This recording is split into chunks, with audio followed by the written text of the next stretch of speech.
अस्सलाम वालेकुम नाजरीन, आप देख रहे हैं प्रोग्राम दुनिया के साथ। मैं हूं आपके साथ आपकी मेज़बान आसमा इकबाल। आज चूँकि मंडे है और वीकेंड पे हमारा प्रोग्राम नहीं हो रहा होता है, लेकिन फ्राइडे को जब हमने आपको बताया था यूक्रेन तनाज़े के हवाले से जब हमने आपको अपडेट किया था, तो सूरत हाल यही थी कि एक डेडलॉक जो है वो पाया जा रहा था रूस और अमेरिका के दरमियान, और दीगर जो इत्तेहादी हैं, ज़ाहिर जो नेटो हैं, और ख़ासतौर पर बरतानिया की जानिब से बड़े सख्त बयानात सामने आ रहे थे।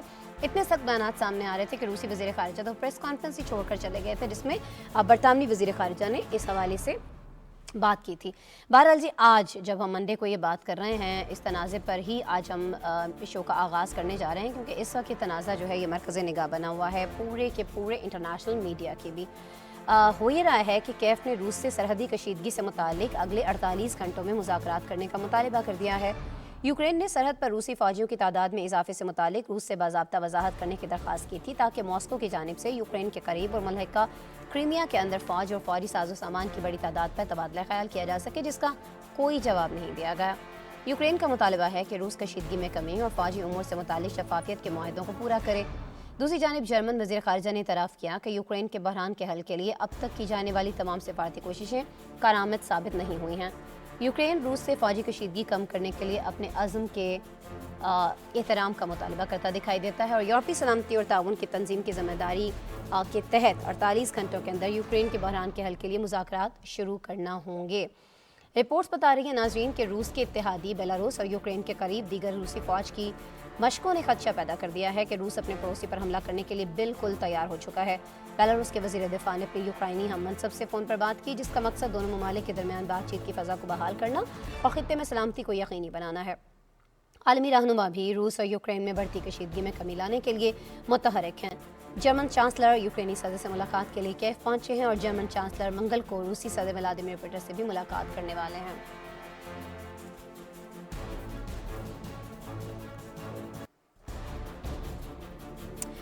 बिल्कुल नाज़रीन, हम बात करेंगे इस अहम मामले पर जो कि अब गंभीर सूरत हाल इख्तियार करता जा रहा है। सूरत हाल किस जानिब जाएगी? हमारे साथ गेस्ट मौजूद होंगे जी, माहिर हैं बैनुल-अक़वामी उमूर के असद महमूद साहब, उनसे उनका तज्ज़िया जानेंगे। एक ब्रेक लेते हैं, ब्रेक के बाद आपसे दोबारा मिलते हैं।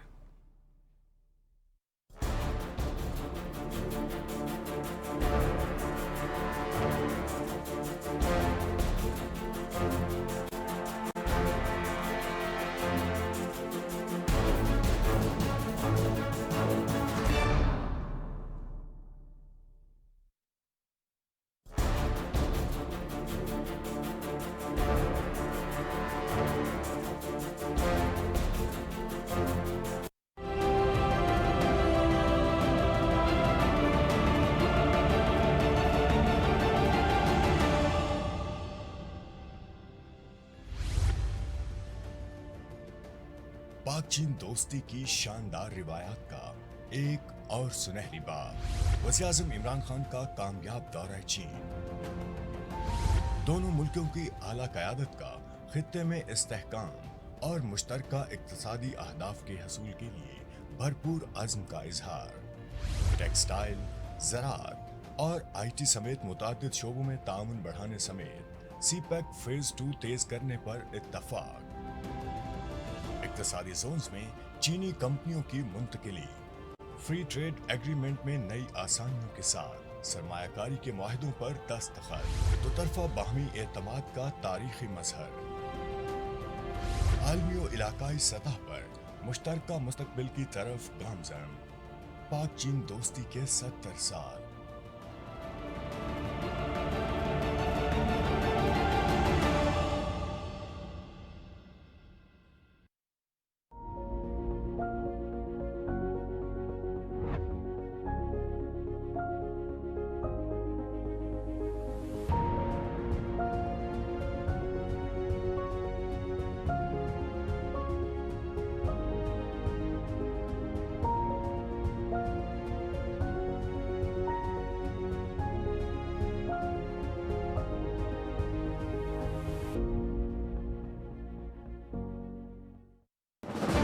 आर्टिकल 370 एंड 35A मसला कश्मीर पर अक़वाम मुत्तहिदा की करारदादों के पस मंज़र में आर्टिकल 370 और 35A को भारतीय आइन का हिस्सा बनाया गया, जिसका बुनियादी मकसद आइनी तौर पर कश्मीर को ख़ुसूसी हैसियत देना था। आर्टिकल 370 के तहत कश्मीरियों को कानून साजी के हक को तस्लीम करते हुए इस अमर को यकीनी बनाया गया कि हिंदुस्तान के किसी भी कानून का इतलाक कश्मीर में नहीं होगा, जबकि आर्टिकल 35A सरजमीन कश्मीर पर सिर्फ कश्मीरियों के हक को तस्लीम करता है। इसके तहत कोई भी भारतीय शहरी जायदाद खरीद कर कश्मीर का मुस्तकिल रिहायशी नहीं बन सकता। भारतीय पार्लियामेंट से इन आर्टिकल्स की मनसूखी इंतहा पसंद हिंदू अक्सरियत पर मबनी खोखली जमहूरियत की बदतरीन मिसाल है। इसका वाहिद मकसद 73 साल से जारी तहरीक आज़ादी कश्मीर को कुचलने के मज़मूम इरादों के सिवा कुछ नहीं।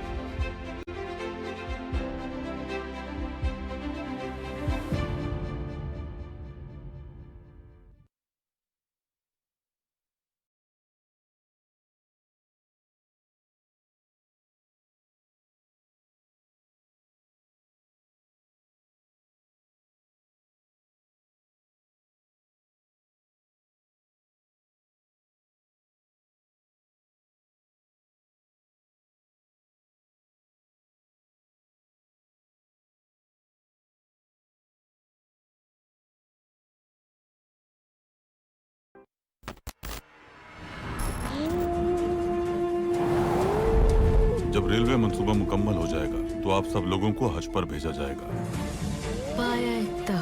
गद्दार को निशाना सुल्तान इसीलिए बनाते हैं क्योंकि उन गद्दारों के निशाने पर हुकूमत, हमारा दीन और नामूस है। बादशाह, अगर आपने कुछ किया है तो मुझे साफ साफ बता दीजिए। कसम खाकर कहता हूँ कि सुल्तान मौज़म से गद्दारी नहीं की मैंने। अब चाहे सुल्तान मौज़म आपको माफ कर भी दें, मगर हम माफ नहीं करेंगे आपको। हमारे सीने में एक राज दफन है जो अब बोझ बन गया है हम पर। अब तुम एक और बहुत जरूरी और आखिरी काम करोगे मेरे लिए। किसी हद तक शक जरूर है उन पर, और शक दिल पर बोझ बन जाता है बादशाह। बाबा और आप में से किसी को चुनना पड़ा तो आपको चुनूंगा मैं। अगर यकीन सच्चा है तो ख्वाब पूरे हो ही जाते हैं। अब्दुल हमीद का वही शिकार करेगी।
This is a test for the United Nations.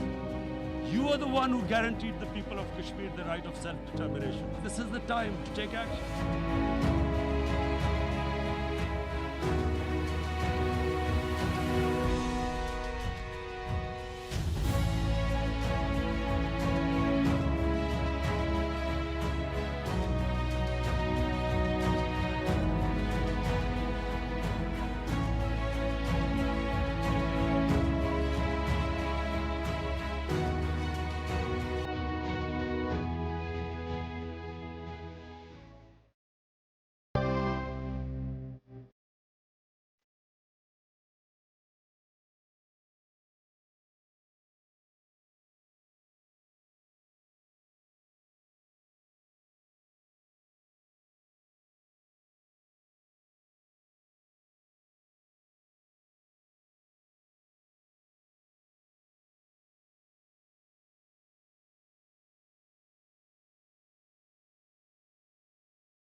Welcome back ji. आप देख रहे हैं प्रोग्राम दुनिया के साथ। बात हमें करनी है जी असद महमूद साहब से, और बात हमें करनी है रूस और अमेरिका के दरमियान तनाज़े की वजह क्या है? तनाज़े की वजह यूक्रेन है, लेकिन 48 आवर्स का टाइम मिल चुका है जी रशिया को ये मामला हल करने के लिए मुज़ाकरात के ज़रिए। मुज़ाकरात तो पहले भी बहुत हुए हैं, अब ये 48 आवर्स क्यों दिए गए हैं? इसमें ऐसा क्या हो जाएगा?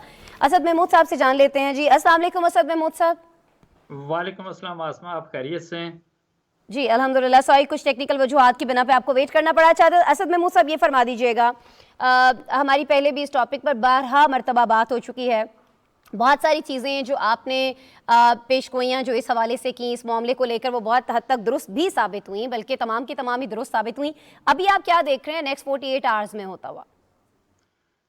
Asma, thank you very much for endorsing what all we have been discussing on Ukraine, Russia, America की आप बात करते हैं।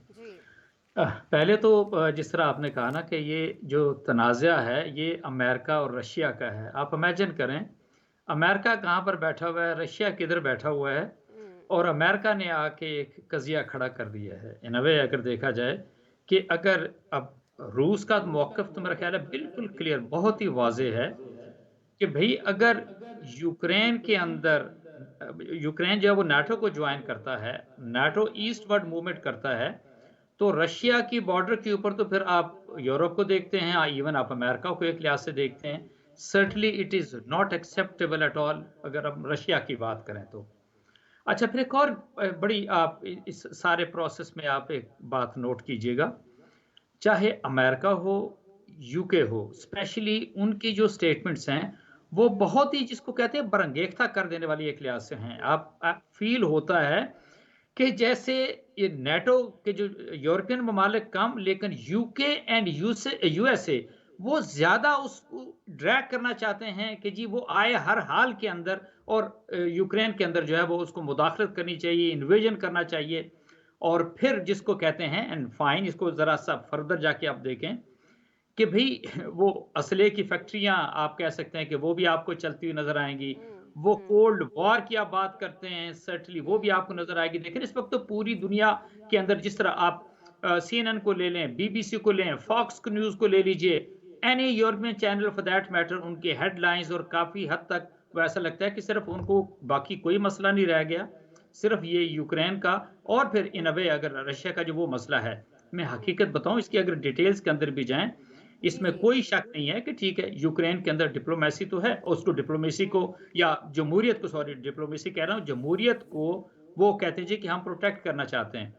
बट इन अ वे इस वक्त अगर आप यूक्रेनियन प्रेसिडेंट को देखें, यानी इस मुल्क के अंदर की जो सिचुएशन ये है कि भाई 50% से ज़्यादा आबादी आपकी जो है ना वो बिलो पॉवर्टी लाइन के ऊपर ये मुल्क चला गया है। यानी यूरोप का ये सबसे बड़ा मुल्क है रकबे के लिहाज से, और इसका ओवरऑल आप ये देखें, इनकी इनकम की अगर आप बात करते हैं, इज़ अ वंडरफुल कंट्री, इसमें कोई शक नहीं।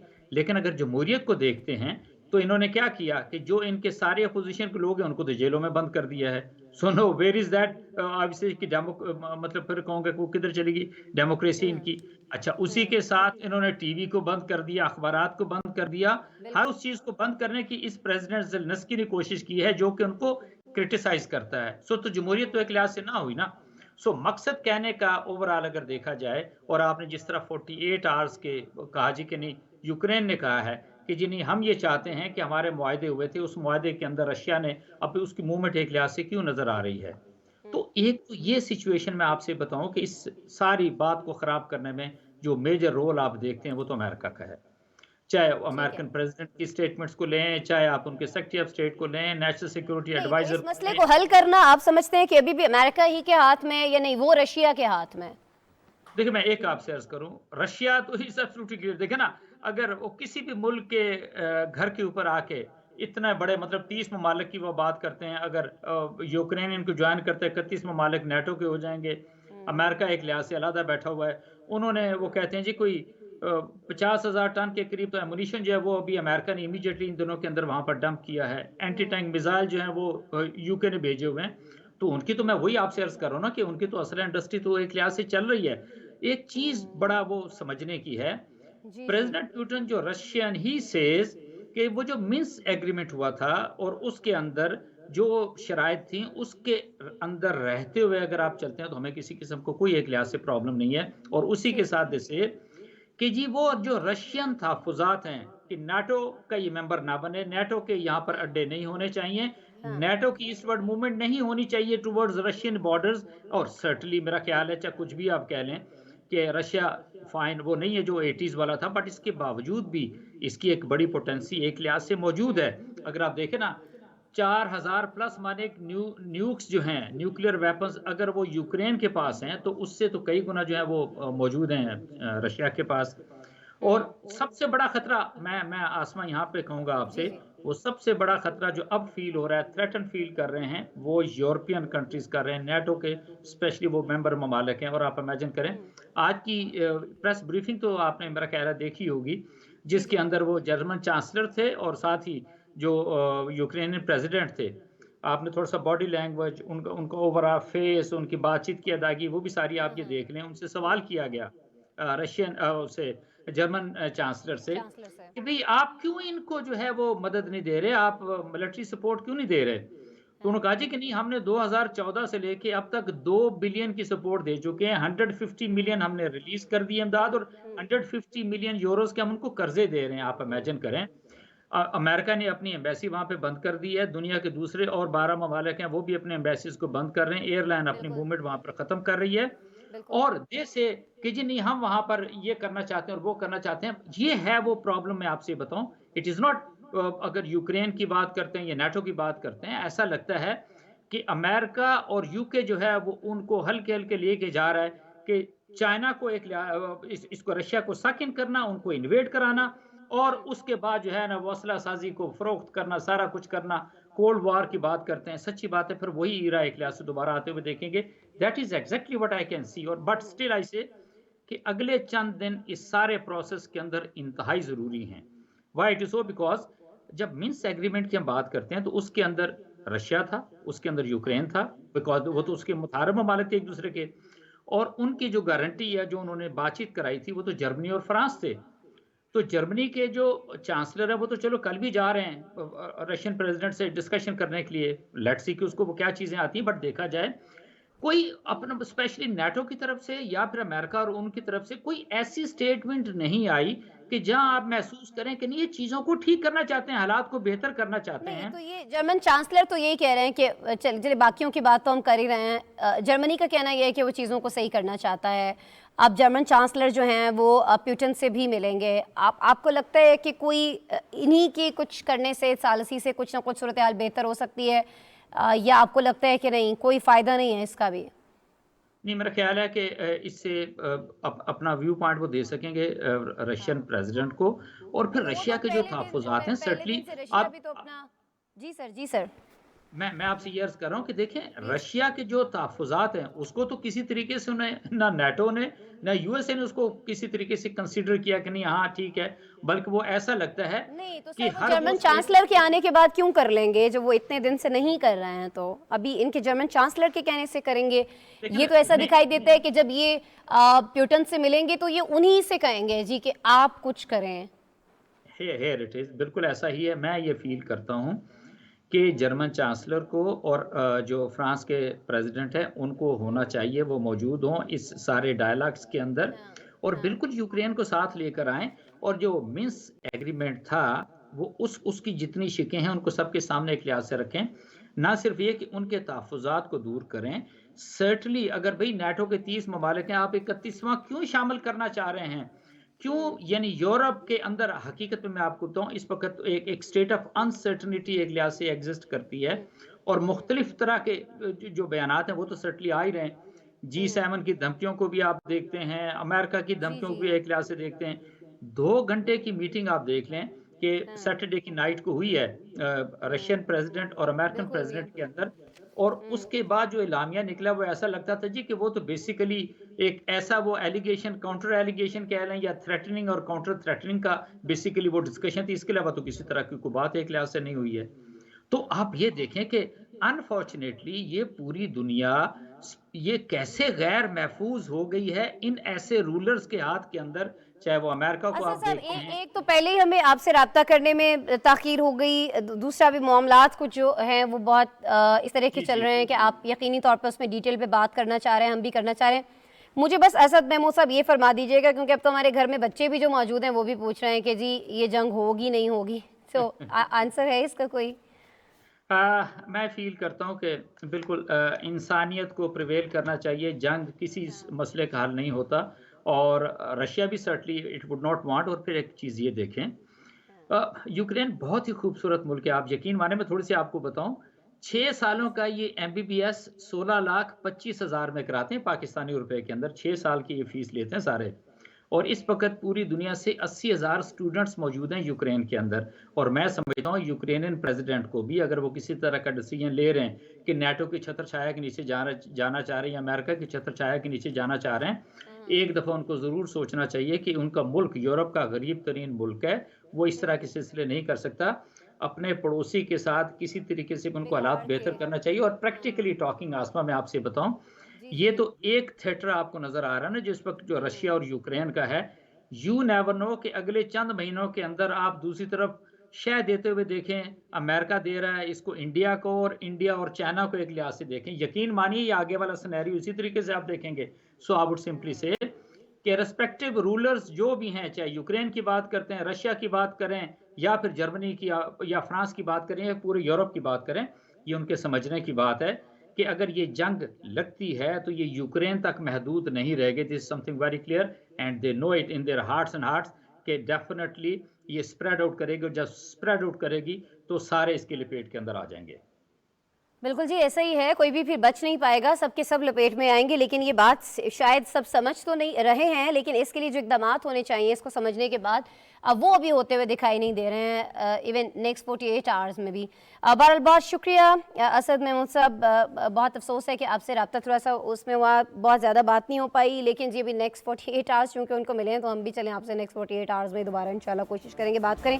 बहुत शुक्रिया जी। असद महमूद साहब हमारे साथ मौजूद थे, माहिर हैं बैनुल अक़वामी उमूर के, बात कर रहे थे जी यूक्रेन के मसले के हवाले से, जिस पर अभी ठनी पड़ी है रूस और अमेरिका के दरमियान। नेटो, बरतानिया सब रूस के खिलाफ दिखाई देते हैं, लेकिन जर्मन चांसलर जो हैं कहीं ना कहीं मामला सुलझाने की बात कर रहे हैं। लेट्स सी 48 आवर्स में सुलझते हैं या मजीद उलझ जाते हैं। एक जगह आपको और लेकर जाना है जहाँ मसाइल पहले ही बड़े ज़्यादा गंभीर हैं, उनको कुछ और उलझाया जा रहा है, हालांकि सुलझाया जा सकता है। मैं बात कर रही हूँ जो अफगानिस्तान की। आप तमाम लोग जानते हैं कि अफ़गानिस्तान के जो तकरीबन $7 बिलियन हैं वो मुंजमद कर रखे हैं जी अमेरिका ने बहुत सारी चीज़ों को एक तहफ़्फ़ुज़ात का नाम देकर जी कि हमें ये ख़दशा है, हमें वो ख़दशा है, हमें ऐसा लग रहा है, हमें वैसा लग रहा है, अगर हम इमदाद देंगे तो यहाँ चली जाएगी, वहाँ चली जाएगी, इसलिए हमने ये फ्रीज़ कर दिए हैं। अभी हम ये तालिबान को बिल्कुल नहीं दे रहे, चाहे वहाँ पर कोई भी प्रॉब्लम्स हैं। लेकिन जी आज एक नई बात सामने आई है जो बाइडन की जानिब से, जी हाँ, जो अमरीकी सदर हैं, कहना उनका ये है कि ये जो $7 बिलियन है ना, इसमें से $3.5 मिलियन जो हैं, $3 बिलियन ये जो हैं ये उठा के उन लोगों को दिए जाएंगे जो 9/11 हमलों के अंदर मुतासिर हुए, यानी जिनका कोई प्यारा चला गया, बहुत सारे लोगों ने अपने प्यारों को खोया, कोई ज़ख्मी हो गया, ये जिस भी तरह से वो मुतासरीन में हैं, तो इनमें से $3.5 बिलियन जो हैं ये उन लोगों को दिए जाएंगे। क्यों भाई, क्यों दिए जाएंगे? आप देखें कि अफ़गानिस्तान में आपने हालत क्या कर दी है, और उसके बाद आप बजाय अपने लोगों की अपने से मदद करने के, आप गरीब आवाम के पैसे जो हैं, जो बेचारे इस वक्त रोटी तक को बिलक रहे हैं बहुत सारी जगहों पर, वो उठा के दे रहे। तो सरापा एहतजाज तो होंगे, क्यों ना हो अफ़गान अवाम। अब इसके बाद होगा क्या जी, इस एहतजाज को कोई नतीजा निकलेगा नहीं निकलेगा, या अमेरिका को क्या लगे, ये पूछ लेते हैं हम ब्रिगेडियर रिटायर्ड हारिस नवाज साहब से, सीनियर दिफाई तज्जियाकार हैं, वीडियो लिंक पर हमारे साथ मौजूद हैं। अस्सलाम वालेकुम ब्रिगेडियर साहब। जी वालेकुम अस्सलाम। सर बहुत शुक्रिया, नवाजिश आप हमारे लिए वक्त निकाल रहे हैं। सर ये फरमाइएगा, ये फैसला किया जा सकता था, अमेरिका की जानिब से हक है उसको ये करने का, कोई लॉ, कोई कानून किसके तहत किया? देखें, it is America is a sole super power. इतनी वो इस वक्त रोग हैं, इतने वो बदमाश हाथी की तरह जो दुनिया में फैसले करते फिर रहे हैं, और ये तो एक दुनिया की इंतहा से ज़्यादा, मैं कहता हूँ कि इससे ज़्यादा और कोई बुरी बात नहीं हो सकती कि मुल्क में भूख और अफलास से अफगानी मर रहे हैं। ये अफगानों का पैसा है, ये अफगानिस्तान की हुकूमत का पैसा नहीं है, ये अफगान तालिबान का पैसा नहीं है। ये दुनिया ने पैसा दिया था अफगान अवाम के लिए, उनकी फलाह बहबूद के लिए, एजुकेशन के लिए, उनको जॉब्स के लिए, सैलरीज के लिए, बिजनेस के लिए, उनकी हालात ज़िंदगी बेहतर करने के लिए। और जिस तरीके से this old president of America Biden जिस तरीके से हरकत कर रहा है, इसको मेरे ख्याल में खुद ख्याल भी नहीं आ रहा कि व्हाट ही इज डूइंग। पूरी दुनिया इनके खिलाफ बात कर रही है। वो ममालिक जो इंडिया जैसे जो उनकी तरफ देखते हैं वो नहीं बात कर रहे, बाकी generally everybody is talking it is unfair. आप ह्यूमन राइट्स की ऑर्गेनाइजेशन देख लें, दुनिया को देख लें, हर एक कर, इवन यूरोपियन कंट्रीज कह रही हैं, इवन जर्मन लोग ये कह रहे हैं ये पैसा अफगान अवाम की अमानत है, आपने फ्रीज किया। आपने इतने गट्स देंगे $3-3.5 बिलियन जो 20-22 साल के बाद आपने सेल्फ क्लेम करके ये एक ड्रामा रचाया, उसके बाद आपने ये लोगों को पैसे देने हैं, अपने आप से पैसे दें। फिर अफगानिस्तान इसमें शामिल नहीं थे, या तो अफगानिस्तान से एक भी अफगानी हो इस 9/11 के अंदर तो आप फिर भी उनको ब्लेम कर सकते हैं। Not even one Afghani was there. ठीक है, हमारे सब अपने से देने चाहिए, ये आवाम के पैसे हैं, बहुत बुरा उनका हाल है, ये पैसे यकीनी तौर पर नहीं दिए जाने चाहिए थे, इस तरह की अनाउंसमेंट सामने नहीं आनी चाहिए थी, लेकिन अब तो ये अनाउंस कर दिया गया है। फैसला वापस लिया जा सकता है या किसी को और ये फैसला किसी और की तरफ से सर वापस करवाया जा सकता है? कोई है जो ऐसा कर सके? अफगान गवर्नमेंट को ये जाना चाहिए यूनाइटेड नेशन में, ये जाना चाहिए इंटरनेशनल कोर्ट ऑफ जस्टिस में, ICJ में। दे मस्ट को, अफगानी बड़े पढ़े लिखे दुनिया में मौजूद है, they should take for as a Afghan अवाम की तरफ से जाएं और ये बात करें, क्योंकि और तो किसी में जरूरत नहीं है कि ये अमेरिका का मुकाबला करें। आपने मुल्क में 40 साल आपने इस मुल्क को तबाह किया, मुल्क को तबाह कर, उनका इंफ्रास्ट्रक्चर तबाह कर दिया, उनके सारे इंस्टीट्यूशन आपने तबाह कर दिए, आपने वहाँ पे लाके मुल्क पे कब्जा कर लिया, जाते हुए आप इतने शार्प फैला के चले गए, वेपन एमुनिशन सब कुछ छोड़ के चले गए, इसलिए चले गए कि यही खाना जंगी शुरू हो जाए, ये पाकिस्तान में और हमसाया मुल्कों में जो दहशतगर्दी है उसको भी हवा दी जाए। ये मतलब है कि इनको खुद ख्याल होना चाहिए। Honestly I feel very sad about American behaviour. इतना रोग नहीं होना चाहिए। आपको याद होगा जब पाकिस्तान F-16 के तमाम पैसे दे दिए थे, the money was with Americans, the aircraft was in their hangars and they refuse कि जी पाकिस्तान को हम ये नहीं देंगे। उसके बाद फिर कहा कि जी आपका हम पैसा भी वापस नहीं करेंगे। फिर उसके बाद उन्होंने कहा जी कि हम आपके जो जहाज हमने खड़े की जो आपको नहीं दिया उसको हम किराए भी लेंगे, और एंड में उन्होंने जो एक नंबर 3 क्लास की गंदम हमारे $1 बिलियन की उन्होंने वो दे दी। ये है इनका इंसाफ। तो आई थिंक इसको देखें तो ये जरूर हमारे हुकूमत को बात करनी चाहिए, और ये रशिया है, चाइना है, they should take it into the, लेके जाए वहाँ पर यूनाइटेड नेशन लेके जाए, बात करें कि ये कौन सा कानून है, ये कौन सा इंसाफ का। अभी तो जो कर लिया वो भी आपने बयान फरमा दिया, जो इसके बाद किया जा सकता है, पाकिस्तान समेत कौन से ममालिक हेल्प आउट कर सकते हैं ये भी आपने बता दिया। ज़रा हमें ये समझा दीजिएगा ब्रिगेडियर रिटायर्ड हारिस नवाज साहब कि अमेरिका ये सब करके क्या गेन करना चाह रहा है? Just they want to tell the world that we are the sole power. What they are doing in Russia, what they are doing in Ukraine, एक वहां पर भी यही बात थी। अब आप बार बार वो रशिया को कह रहे हैं, ब्लैकमेल कर रहे हैं, हम इकोनॉमिक सैंक्शन कर देंगे, हम तुम्हारे मुल्क को तबाह कर देंगे, not by physical attack but economic sanction से, इकोनॉमिक कोर्शन के थ्रू। आपने एक डिसाइड हुआ था कि जब ब्रेक हुई थी रियासत 15 कि इन ममालिक में से किसी को भी नेटो को मेंबर नहीं बनाया जाएगा, वार्सा पैक्ट कंट्रीज जो हैं वो नेटो में नहीं जाएंगी। आपने उनको, आप यूक्रेन को लेके जा रहे हैं नेटो के अंदर, आपने यूक्रेन के अंदर अपनी फौज भी उतार दी, आपने वहाँ पर उसके नज़दीक सारा एक वेपन एमुनिशन इंतहा से ज़्यादा ला के इकट्ठा कर दिया, और आपने डायरेक्ट रशिया को थ्रेट कर दिया। सो दे आर जस्टिफाइड। वो क्या कह रहे हैं जी हम कुछ नहीं करते, आप ये ना नेटो का मेंबर बनाएं और ना आप यहाँ से वेपन एमुनिशन ले जाएं, and we will not attack, these are the issues. और वो उसके ऊपर थ्रेट कर रहे हैं। Germany, France, they don't want, because पूरे यूरोप सारे महाज खोल के क्यों बैठा हुआ है अमेरिका? ठीक है आप सुपर पावर हैं, लेकिन ये चीज़ें किसी और तरीके से भी बताई जा सकती हैं। आपको नहीं लगता कि इससे खुद अमेरिका के लिए बहुत ज़्यादा मसाइल खड़े हो रहे हैं? ख़ास तौर पे जो एक सॉरी माफ़ कीजिएगा हारिस साहब, जो एक अवामी राय है बहुत सारे पब्लिक के अंदर पाकिस्तान है, अफ़गानिस्तान है, चाइना है, रशिया है, वहाँ आप किसी से जाके पूछ लें तो नो वन लाइक्स अमेरिका, सारे आपसे यही कहेंगे कि जी नहीं, पसंद नहीं है, ना उनकी पॉलिसी ना उनका तरीक़ाकार, तो फिर क्यों किया जा रहा है? लेकिन उनको किसी की परवाह नहीं है, because they are the sole super power इस वक्त हैं। और आपके सामने एक वो बिजनेस पे चाइना के साथ क्या कर रहे हैं, because China was leading 5G में लेके जा रहा था। उसके बाद रशिया के साथ क्या कर रहे हैं, दे वांट टू, इन्होंने इराक के साथ क्या किया, वेपन मैथ सेक्शन कहाँ गए, उनके ऑयल पे कब्जा करना था, कर लिया। उसके बाद लीबिया का क्या हाल किया, जितनी वहाँ पर खुशहाली थी तबाह कर दिया। सीरिया के हाल क्या किया, उसके बाद अफगानिस्तान का क्या किया है। बात यह है कि ये तमाम जगह पर ये अपना हक समझते हैं और लॉ किया हुआ है, जहाँ जाएं हम उस मुल्क में अटैक कर सकते हैं। ये इनके हालात हैं।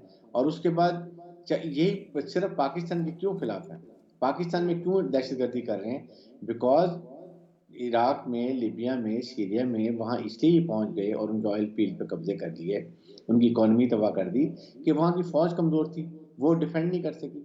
पाकिस्तान की मुसल्लह फ़ौज बैटल हार्डन्ड है, दे आर प्रोफेशनल ट्रेंड हैं, they are commanded by a professional chief army staff. हमने जो 51 कंट्रीज अफगानिस्तान में नेटो की तालिबान को नहीं हरा सके, हमने मुल्क से दहशतगर्दी ख़त्म कर दी। ये वजूहत हैं जिसके वजह चाहते हैं अब किसी तरीके से फ़ौज को कमज़ोर किया जाए, और इंडिया को इसलिए इस्तेमाल कर रहे हैं। जो लोग हमारे कुछ अपोजिशन लीडर भी इनडेफिनेटली बात करते हैं फ़ौज के खिलाफ, नॉट रियलाइजिंग कि कितना बड़ा ये नुकसान है। जिस दिन फ़ौज कमज़ोर हुई, खुदा ना खाता, और जिस दिन फ़ौज और अवाम में जो एक एतमाद है, जो बॉन्डिंग है, ये कमज़ोरी, उस दिन पाकिस्तान को बहुत सख्त खतरा हो जाएगा। दे वांट कि पाकिस्तान को छोटे हिस्सों में तकसीम किया जाए, खुदा ना खास्ता। और बलूचिस्तान सबसे पहले टारगेट है, क्योंकि हमारा इकोनॉमिक स्टेपिंग स्टोन जो है वो हमारा गवादर और CPEC है। वो ये नहीं चाहते कि ये हो, इसीलिए अफगानिस्तान में बहुत सारे लोगों की आंखों में ये खटक रहा है। और बिल्कुल आपका इशारा सही जानिब है। हमें मेरे ख्याल में अब हमारे पास अगर कहा जाए तो वक्त एक ऐसा आन पहुंचा है कि बहुत सारे सख्त फैसले जो हैं मेरे ख्याल में अब हमें कर लेने चाहिए अपनी बका के लिए। दूसरे ममालिक के लिए तो हम बात कर ही रहे हैं, जैसे कि आपने खुद फरमाया अफगानिस्तान के लिए की जानी चाहिए, लेकिन उस दौरान अपनी बका को भी, अपनी सलामती को भी बहुत ज़्यादा मद्देनज़र रखा जाना चाहिए और उसको लेकर कुछ फ़ैसले ऐसे करना होंगे जिस जानिब आप इशारा कर रहे हैं। बहरहाल बहुत शुक्रिया। ब्रिगेडियर रिटायर्ड हारिस नवाज साहब दिफाई तज्ज़ियाकार हैं, मौजूद थे हमारे साथ वीडियो लिंक पर। बात कर रहे थे जी हम इसी हवाले से जो अमेरिका ने फ़ैसला किया है अफ़गानिस्तान के अंदर, जो अफ़गानियों को भी बुरा लगा है, पाकिस्तान को भी ऑब्वियसली, और बहुत सारे इंसान पसंद लोगों को ये बात बुरी लगी है कि आप किसी एक का हक, बहुत सारे मुतासरीन तो अफ़गानिस्तान में भी है ना, 9/11 के बाद जो मुतासरीन हुए हैं, आपने जो जंग छेड़ी थी अमेरिका ने उसके बाद, तो फिर आपको अपने ही मुल्क के अंदर, अमेरिका के अंदर ही जो 9/11 से मुतासर लोग हैं उनका ख्याल क्यों आ रहा है? आए, हमें उससे कोई गिला नहीं है, लेकिन आप खुद मदद कर सकते हैं ना, आप सुपर पावर हैं भाई, आप करें उनकी मदद। आप अफ़गानियों के पैसे से क्यों कर रहे हैं जो पहले ही भूख के बहुत ज़्यादा शिकार हैं? बहरहाल जी, अमेरिका ही के हवाले से अगली खबर भी है, लेकिन ये खबर है मुत्तहिदा अरब अमारात से, जहां आप जानते हैं कि हौसी जंगजुओं के गैर मामूली हमलों के बाद अमेरिका ने F-22 लड़ाका तैयारे जो है खलीजी मुल्क के फौजी हवाई अड्डे पर पहुंचा दिए हैं। यूनाइटेड स्टेट्स एयरफोर्स सेंट्रल के बयान में कहा गया है कि अमरीकी वज़ीर दिफा ने अबू ज़बी के वली अहद शहज़ादा मोहम्मद बिन ज़ैद अल नहयान के साथ मुज़ाकरात के बाद 5th जनरेशन के इन तैयारों की तैनाती का हुक्म दिया है। ये तैनाती पूरे खित्ते में पहले से मौजूद इत्तेहादियों और शराकतदारों के मुश्तरका जंगी फ़ज़ाई ताकत की सलाहियतों को बढ़ाएगी। अमरीकी फ़ज़ाइया के मुताबिक एयरमैन और F-22 तैयारे वर्जीनिया के ज्वाइंट बेस के फर्स्ट फाइटर विंग से तैनात किए गए हैं। रिपोर्ट्स बता रही हैं कि 2003 में इराक पर अमरीकी हमले के बाद ये पहला मौका है जब अमरीकी फ़ौजियों ने खित्ते में इस दिफाई निज़ाम का इस्तेमाल किया है। अमरीका मुत्तहिदा अरब अमारात पर दागे जाने वाले मिसाइलों को गिराने के लिए अपने इंटरस्पेटर्स का इस्तेमाल करेगा। नाज़रीन, आपको ये बताएं कि अमरीकी तैयारे अबू ज़बी के अल फजरा एयरबेस पर उतरे, जहां तकरीबन 2000 अमरीकी फ़ौजी पहले ही मौजूद हैं। अब 2000 अमरीकी फ़ौजी भी हैं, अरब इत्तेहाद भी है, तैयारे भी पहुंच चुके हैं। हालात किस जानिब जा सकते हैं और यहाँ तक पहुँचे क्यों हैं, ये सारी चीज़ें हम जानेंगे जी। सीनियर तज्ज़ियाकार फैज़ुर रहमान साहब हमें ज्वाइन कर रहे हैं अमेरिका से बराह रास्त, उन्हें वेलकम करते हैं। अस्सलाम वालेकुम फैज़ुर रहमान साहब। वालेकुम अस्सलाम Asma, thank you very much. Faizur Rahman sahab बहुत शुक्रिया। फैज़ुर रहमान साहब, ये जो तैयारे यहाँ पर पहुँचे हैं, इससे क्या ये एक तासुर आता है? कम से कम मुझे तो ये फ़ील हो रहा है, या जिसने भी ये खबर सुनी होगी मे भी उसको भी हुआ हो, कि अरब इत्तेहाद जो है वो ख़ुद से कुछ नहीं कर पाया है, इसलिए अमेरिका को ये लड़ाका तैयारे जो हैं ये अब भेजना पड़ रहे हैं, क्योंकि पहले जो फौजी मौजूद हैं, जो अरब इत्तेहाद कर रहा है, वो सारा कुछ नाकाफ़ी है। इसका मतलब ये है कि ये जो हौसी बागी हैं ये इतने ताकतवर हो चुके हैं कि इतने बड़े बड़े स्टेप्स लेना पड़ रहे हैं। सर जी अस्मा, आपका ये तासुर भी दुरुस्त है, लेकिन इसके साथ साथ आपको एक बिल्कुल एक ब्रॉडर एक पिक्चर पे भी इसको देखना चाहिए। और आपको मालूम है जो अरब इत्तेहाद जो है इस पूरे मामले के बारे में, वो खुद पूरे का पूरा डिपेंड करता है अमेरिका की और मगरिब की हेल्प पर। ज़ाहिर है उनके पास अपना कोई दिफाई निज़ाम या कुछ दिफाई प्रोडक्शन सिस्टम तो है नहीं जिसकी बाइस वो अपने आप को डिफेंड कर सकें। तो ये जो आपने कहा कि अब इस वक्त मामला इस नहज पर, इस स्टेज पर आए हैं जहां पर जो उनकी जो पिछली मदद थी वो नाकाफ़ी है और उसके लिए उसको रीइंफोर्स करना पड़ रहा है अमेरिका को। लेकिन जैसे कि मैंने अर्ज किया कि इसको अगर ब्रॉडर पिक्चर पे आप देखें तो मामला इसको कनेक्ट करना चाहिए यूक्रेन का जो क्राइसिस है और इसके साथ साथ जो ईरान का मामला है, इराक में जो एक थोड़ा सा सेटबैक हुआ है ईरान के लिए इलेक्शंस में कि वहाँ पर ऐसी पार्टीज़ जीती हैं जो कि ईरान के साथ मुवाफ़िक यानी फेवरेबल नहीं है उनके लिए नताइज। इसके अलावा आप अगर देखें जो लेबनान में हिज़्बुल्लाह के जो मामलात हैं, तो ये पूरे मामलात को देखते हुए ये जो अचानक आपको हुसी बागियों की जो एक तेज़ी नज़र आई है हमलों में, वो अमेरिका और उसके अलाइज को, जैसे कहा जाता है इंग्लिश में, कि विल को, उनके इरादों को और उनकी क़ुव्वत को टेस्ट करने के लिए उनका इम्तिहान है कि अमेरिका अपने आप को कितना स्ट्रेच कर सकता है। और मैं आपके नाज़रीन के लिए ये भी कहना चाहता हूँ कि जो जनरल मैकेंजी जब वहाँ पर पहुँचे यूएई में, तो उन्होंने इसका हवाला भी दिया कि हाँ, ये ना समझा जाए कि चूँकि हम यूक्रेन में मसरूफ़ हैं और वहाँ पर हम इन्वॉल्व हैं, तो हम जो अपने दूसरे जो अलाइज हैं उनको अकेला छोड़ देंगे। इसलिए हमारे पास बहुत इक्विपमेंट है जो हम इसको शेयर कर सकते हैं और हमारे पास वो ज़राए हैं जो हम दुनिया के जहाँ पर भी उनको ज़रूरत है उनको और उनके अलाइज को वो वहाँ उसकी मदद को पहुँचेंगे। तो ये बहुत बड़ा मैसेज भी है, लेकिन ज़ाहिर है कि मामला बहुत ही ख़तरनाक हैं। आपके नाज़रीन को जो पूरा एक जो बैकग्राउंड है इस बगावत का और वहाँ पर जो क्राइसिस है वो समझने की ज़रूरत है कि क्यों आया। आपको मालूम है कि ये एक जो इससे पहले जो हुक्मरान थे जो खुद हुसी थे, उनको हटाकर जब इन्हीं बागियों ने जब उनको हटाया तो उनकी जगह इत्तेफाक से या जो मामला ऐसे आगे बढ़े कि सऊदियों की मदद से एक सुन्नी, आपको मालूम है कि रूसी जो हैं वो शिया मसलक से ताल्लुक़ रखते हैं, लेकिन इस वक्त जो उनके पास मौजूद है वो है एक सुन्नी हुक्मरान।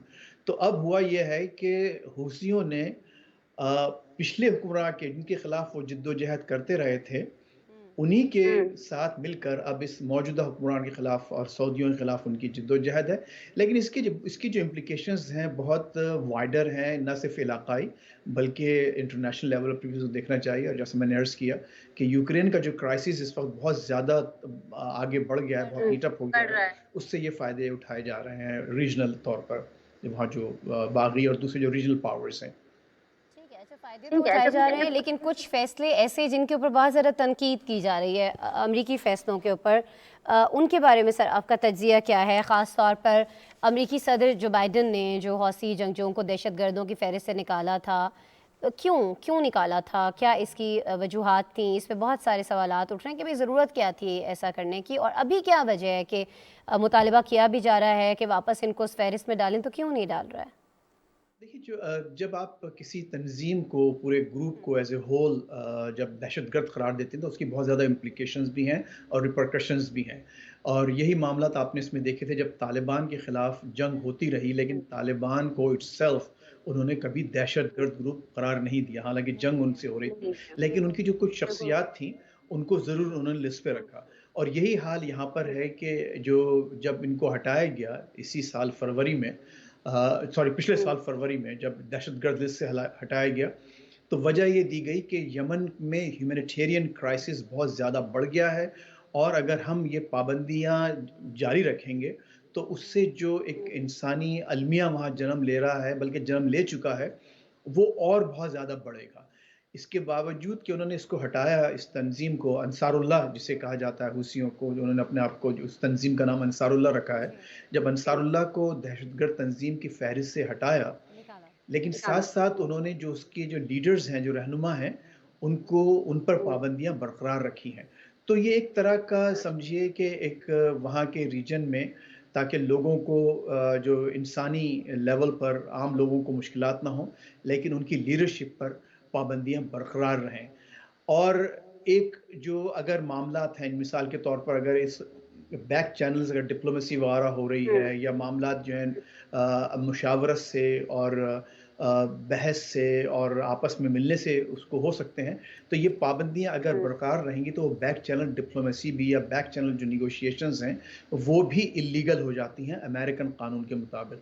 अच्छा, फिर यहाँ कांग्रेस में भी इस वक्त बहुत ज़्यादा मूवमेंट है, यूएस कांग्रेस में, सऊदियों के खिलाफ और उस इंसानी अलमिया के बारे में।